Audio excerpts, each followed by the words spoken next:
Warhammer 40k Space Marine 2 is the long-awaited sequel to the 2011 first installment of the series, and boy is it a major step up. There are a lot of things this game has going for it that both Warhammer fans, or just fans of co-op games in general, will really enjoy. If you want to know more about Space Marine 2 and the kind of game it is and whether you might enjoy it or not, you have come to the right place. Welcome to the channel if this is your first time, and let's get into the meat and potatoes about the new Space Marine 2. By the way, if you like this video and want to see more content, be sure to subscribe and hit the bell so you never miss another upload. So first, let's talk about the basics of what is Space Marine 2. What type of game is it? What type of story does it have? And how does it fit into the Warhammer 40k franchise? Well, to be very general, it is a third-person shooter slash hack and slash, I suppose, in which you take the role of a ultramarine by the name of Titus and work with the rest of your brothers to slay the tyrannid threat in the name of the Emperor. Fans of Warhammer 40k will feel right at home with this, and while me personally, I don't know a super lot about the Warhammer lore, from what I do know, this does fit into the world very well. Now, I'm sure a concern a lot of people are going to have is if they did not play the first game, will they be lost in terms of the story for this one? And thankfully, the answer for that is no, not really, because they do feed you a little bit of the information as you progress through the story.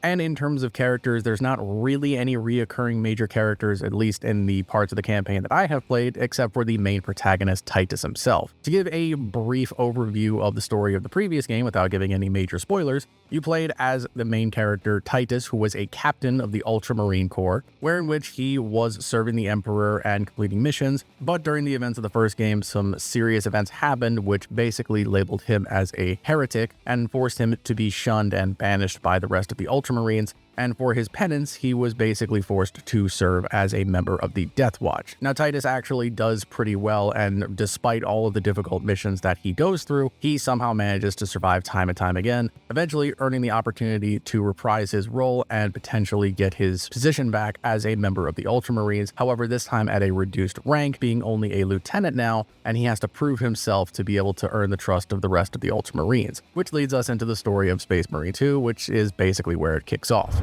So talking about the gameplay of the game itself, like I said before, it is a third-person shooter mixed with some hack and slash techniques, and honestly, the combat and gameplay style feels very smooth and fluid compared to what it did in the first game. You have a very good mix of range and melee options, and the types of enemies that you come across will make you have to change up your play style a little bit, and you have many different tools at your disposal to work with. On the range side of things, you have a lot of different options to work with. And again, as somebody who is not super familiar with the deep Warhammer 40k lore, I didn't think that the weapons had this much versatility because they definitely didn't have this much in the first game. You have things like bolter rifles, heavy bolt rifles, precision bolt rifles, bolter carbines, heavy bolt machine guns, melta rifles, plasma rifles, very, very large variety of different weapons that you can utilize. And they all have a bit of a different feel to them, so based on your playstyle, you will probably find something that you prefer to use a lot. The melee side of things, however, is where things get very interesting, as the combat is very engaging and has many different mechanics that can make it feel a lot more busy in a good way.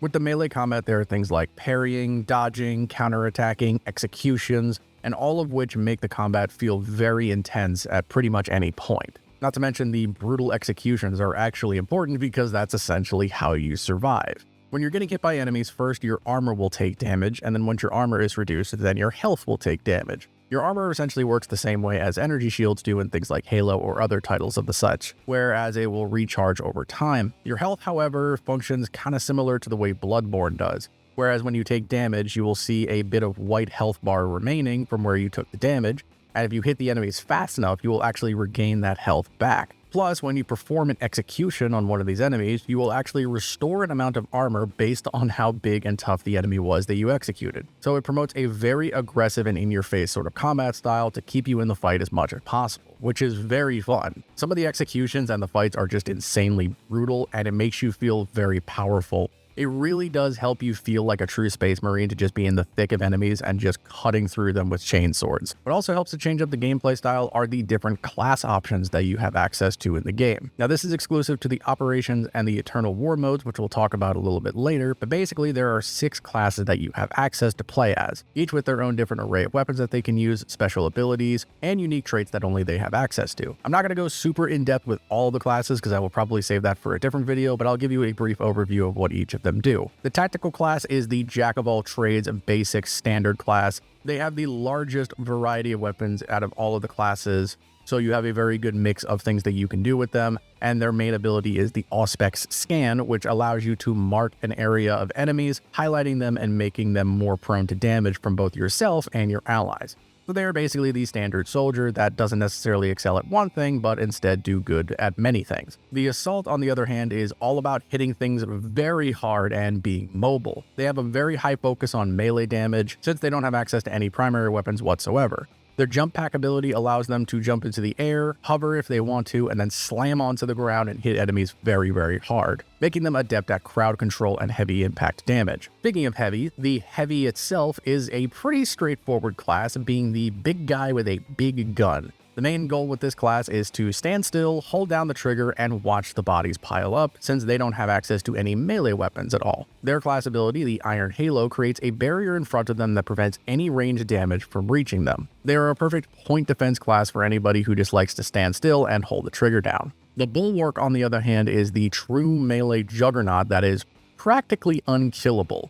They focus on extremely high defense and survivability. Again, without any primary weapons, they focus solely on melee combat with a powerful shield. Their specific ability, the Chapter Banner, causes armor regeneration to any nearby allies, making not only them, but their allies tougher to kill. Then there's the Sniper, which I think is pretty self-explanatory, and anybody who has played any sort of shooter is probably frothing at the mouth right now. They focus on long-range precision damage and have an ability called the Camo Cloak, which is again pretty self-explanatory. They just go invisible and are able to reposition themselves for better shots or also get off revives on their allies. Lastly, we have the Vanguard, who is my personal favorite class as of right now, which is a good mix of melee and ranged combat without focusing on one of them too much, and they're really good at picking out single high-value threats to focus on and eliminate. Using their ability, the Grapnel Launcher, they're able to quickly reel themselves to an enemy and deliver a high-powered attack. The only real problem with them is that they're relatively fragile, so you have to kind of be careful about the engagements that you have. Overall, the class variety is pretty good, and all of them have their strengths and weaknesses, and they each fill a specific role that complements the team very well.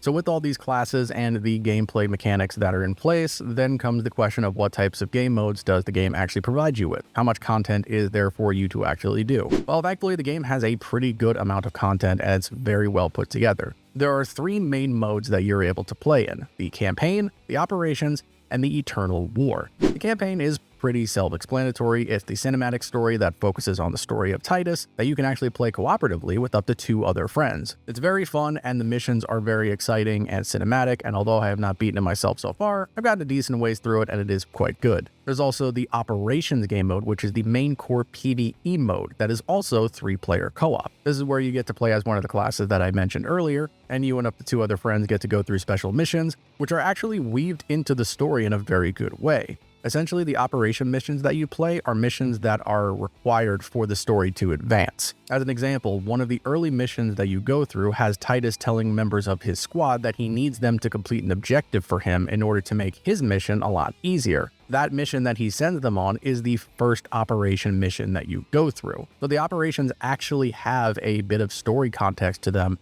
which is why they also recommend that you should not do the operations before you progress through the campaign, because it might contain some spoilers. So consider this a PSA to also not do that. In essence, it is basically very similar to the campaign missions, except for it is just a specific type of mission, and you are playing as a specific class instead of playing as Titus, who can basically do anything. The enemy encounters, from what I can understand, are randomized, so you will go through a particular operation multiple times, but still have different encounters, which is very nice and gives it some replayability, and you can also increase the difficulty to make more powerful or distinct enemies show up if you wanted to.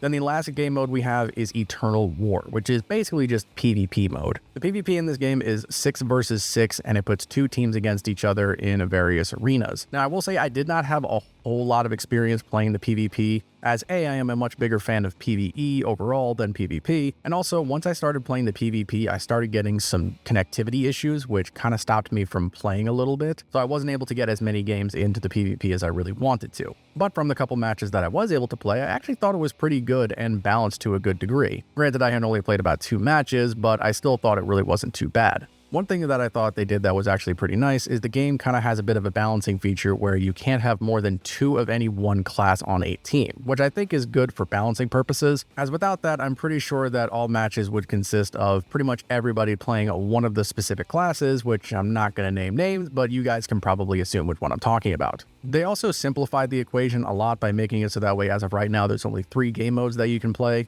which are basically Team Deathmatch, Domination, and King of the Hill, so it makes things relatively simple. Again, while I didn't spend a whole lot of time with this, I still thought the PvP was nice and it had a good mix of different encounters, and the classes seemed to have some sort of a rock, paper, scissors mechanic to them, and overall I thought it was relatively well done. One of the most interesting and coolest features about this game is its progression and customization. The ability for you to progress your classes and also be able to personalize yourself in any way that you really want. One thing I will say is that the progression for operations and PvP seems to be different. From what I was able to gather, in the PvE side of things, you level up each class individually, and as you level up those classes, you unlock more things for them. Whereas with PvP, it just seems that you upgrade your rank, and that rank will then in turn unlock other things for the classes for you. At least that's what I seemed to gather from it. That being said, the progression, at least on the PvE side, is very well put together. One thing that I really like is that they don't lock any weapons behind any sort of level or requirement. Instead, each class has immediate access to all the weapons that they can use, and instead, when you use that particular weapon, you gain experience for it, which can then make it a higher rarity and give it more stats. So in turn, basically, if you just keep using the things that you like, you will get better with the things that you like. Not to mention, your Space Marine himself also has his own set of progression and ways that you can improve them with the perks. I wasn't able to get super far with this, but as you progress with your particular class, you will unlock perk points that you will use to basically kit out your Space Marine in whatever way you want. There are different categories of perks, from core perks to team perks to signature perks, that all focus on different aspects and allow you to sort of make setups and builds that can be good for team play or solo play or whatever you want to use. This kind of progression is very nice and gives players the ability to tweak the classes to their particular play styles in whatever way they want. The fact that there are perks that are specific to helping the team are very nice because it promotes the idea of cooperation. Because one thing I will say is, in the PvE itself, and I know this is probably just because I'm bad, but it can get kind of difficult sometimes, and you really need to sort of work together in those situations or else you will get overrun. But above all of that, one of the most important things that everybody loves that I think they handled very well is the customization system. They did a pretty good job with giving you basically full control over what your Space Marine looks like. Not only does each class have its own unique sort of style to it that they have, but you can adjust essentially every piece of armor, from the helmet to the pauldrons to the arms to the legs to the cloth to the backpack. And although there's not a crazy amount of options for each of those sections right now, of course they're only going to be adding more later on. And in terms of coloring your Space Marine, that's also very impressive, because not only could you just select your favorite Space Marine chapter, which is always a good choice, but you can also create your own color scheme and choose specific parts of your body to individually color different things. So if you want everything to be white but just make your arms black, for example, you could do something like that. Or if you just want to make the entire right side of your body red or some other type of color, you can do that as well. The customization seems very good, and I'm very excited to dig deeper into this to be able to make my Space Marine look exactly the way I want him to. Now, it wouldn't be a proper first impressions video if I did not discuss at least what I thought were a couple of cons or things that were keeping the game down to a good degree. While most of this game has been very enjoyable and I still am very much happy with the result, there are a couple of things that I wish had been handled a little bit differently. First, one thing that I'm sure a lot of people are upset about is the forced download of the EA Online services. Now, personally, I'm not savvy enough with this to know about the ramifications or the issues that might be surrounding it. So for me, it's not that big of a deal, and I haven't really noticed any major issues regarding it. But I know that for some people, this is basically a immediate red flag and they don't really want to have access to this, which is understandable, but it is still something that is of a concern to people, as if you get the game on Steam, there's not really much of a reason for you to get the EA Online services. Also, while yes, I did play the game when it first came out in early access for people who got the gold edition, so I did play it on day one, but even with that, connectivity issues were a little bit spacey at times. When I was playing the campaign by myself, I wasn't really having any issues, but once I started getting into the operations, and especially once I started getting into the PvP, connection issues were just happening left and right. I was getting disconnected from matches mid-game, or I just wasn't able to stay in lobbies with people for operations.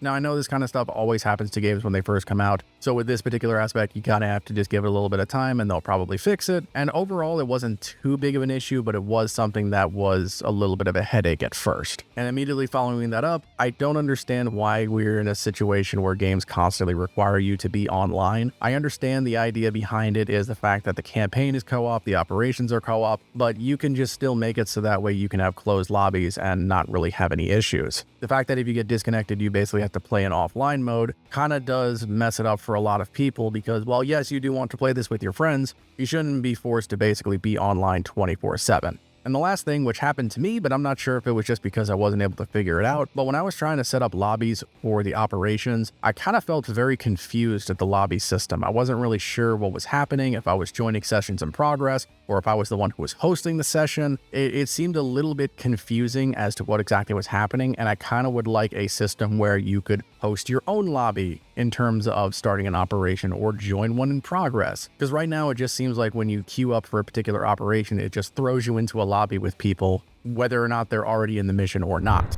Overall, Space Marine 2 is an absolute blast that I have really been enjoying. And while there are a couple of issues that are surrounding it, I think that they will be ironed out pretty quickly. And I think that this has a lot of potential for being a great game, both for Warhammer fans and non-fans alike. They set up a very good foothold for a game that I think needs to have a lot more content coming down the pipeline, which I'm sure they already have planned. I can already see things like new classes being added, like the Apothecary, the Chaplain. There's a lot of different things that they could do. I think the gameplay is very fluid and very enjoyable, and it helps trigger that ADHD part of my brain that constantly needs stimulation. I would like to see maybe a slightly bigger cooperative mode with more players, because the 3-player mode is fine, but if you have more friends that you want to play this game with, then that's kind of a little bit upsetting that the only option you have is PvP, which some people don't like that. But ultimately, I think Space Marine 2 has a ton of potential to be a legendary game title in the Warhammer franchise, and I'm very, very excited to see what happens to it further on down the line. I hope you guys enjoyed this video, and I hope maybe you considered